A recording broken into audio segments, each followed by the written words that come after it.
Hey, what's up guys? You're watching Theo Joe Tech, and today's discussion is going to be about how to pick the best gaming monitor for you, because there's a lot more that you need to be aware of than what you probably think.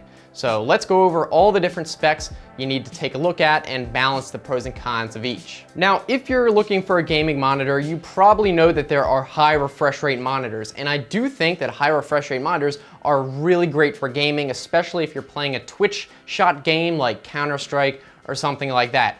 But refresh rate isn't the only spec you should look at, because there are some really high refresh rate monitors that might have some other specs that make it actually worse than another type of monitor, such as with ghosting. So let me explain a little bit about that. In my opinion, if you play a lot of FPS games, definitely go with a high refresh rate. If you don't, then go for a higher resolution, better quality monitor for color reproduction. I'll get into that in a bit next. So let's say you decided on a high refresh rate monitor. Next, you're gonna need to think about what type of monitor panel you wanna get. For example, IPS, TN, or VA, because these all have different properties that may be better suited for applications that are better for color reproduction or gaming. I did do another whole video about these different types of panels, but I'm gonna go over them quickly.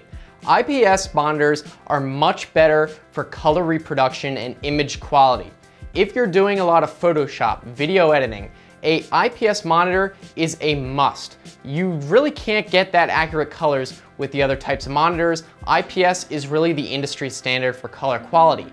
However, that being said, even if it is a high refresh rate 144 Hz IPS monitor, IPS monitors inherently are not that good in terms of ghosting. There's gonna be a bit more latency in input lag and gray to gray response time. So even if it is a high refresh rate monitor, you're gonna get ghosting, which means that the pixels are gonna have almost a trail of the character, for example, because the pixels can't refresh and have a little bit more latency than, say, a TN panel. And when I say gray to gray response time, that's basically how long it takes a pixel to switch from gray to another color, usually black or white, and then back to gray. So you can imagine if it has a very low gray to gray response time, you're not gonna get ghosting because the pixels can switch to what it should be very quickly. Now with TN panels, they're pretty terrible at color reproduction. If you're doing Photoshop or video editing where you need to see the color accurately,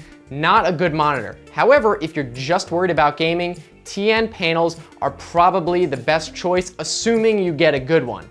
And that's because TN panels are the fastest. They have the best gray to gray response time, the lowest input lag. A lot of times you'll see 1 millisecond input lag and response time. That's because TN panels are just fast at the cost of being accurate. And because TN panels have much less response time, you're gonna get a lot less ghosting, which means there's gonna be less of a trail behind things. It's gonna look less smeared, basically. So it will be a lot sharper when you're doing flick shots and that sort of thing. A third type of monitor panel is VA. It's kind of like in between a TN and IPS. It has pretty decent color reproduction, but it's also not as fast as a TN. So if you want a best of both worlds balance, I would go with that. But if you do really need one or the other, it's best to go with a TN or an IPS probably. So to sum up the last couple points before moving on, if you're looking at a high refresh rate monitor, don't just look at the refresh rate and assume that they're all gonna be the same.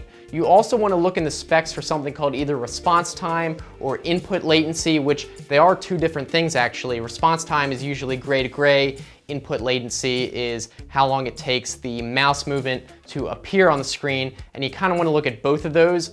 Typically, as I mentioned, a TN panel is going to have much better response time and input latency, but an IPS panel, for example, even if it's 144 Hz, if it has a very high response time or input latency, you're gonna still get a lot of input lag and a lot of ghosting because the pixels can't switch fast just because of the nature of IPS. And the final thing you need to consider is whether or not you wanna get a G-Sync or FreeSync monitor. These are very similar technologies that eliminate tearing and make your game appear much more smooth, but you also need to decide which one, because G-Sync only works with NVIDIA cards and FreeSync works with AMD, and usually you can't get both, it's just one or the other. Now, you don't necessarily need to get a G-Sync or FreeSync monitor. A G-Sync monitor might be more expensive because they have to license the proprietary module for it from NVIDIA, but I would say if you can, I would still get it, especially if you're not getting a high refresh rate monitor, And that's because G-Sync really shines when it's under 60 Hertz. When the refresh rate drops quite a bit and tearing is at its worst, G-Sync and FreeSync remove the tearing and will make the game look very smooth even if it's dropping to 30 or 45 FPS. It's gonna make that game look great. At a high refresh rate like 144 Hertz, G-Sync and FreeSync probably won't make that huge of a difference because tearing is gonna be reduced at that refresh rate anyway, but it still is good to have. So to sum everything up, if you're looking for a gaming monitor, you don't just wanna look at the refresh rate and the price and think that they're all gonna be the same. There's other factors such as the monitor panel type that are definitely gonna have an effect, and I talked about those. I do have another separate video about monitor panel types. If you wanna watch that, I'll put a little card that pops out. You can just click that and learn more about monitor panel types in that video. And so hopefully you guys found this video helpful. If you did, be sure to give it a thumbs up so I know you liked it. I really appreciate it. And let me know down in the comment section if I missed anything. If you have some thoughts of your own, definitely interested in hearing that as well as everyone else. If you want to continue watching, I've got some other videos on the right hand side. You can just click those or look in the description for the same link like if you're on a phone.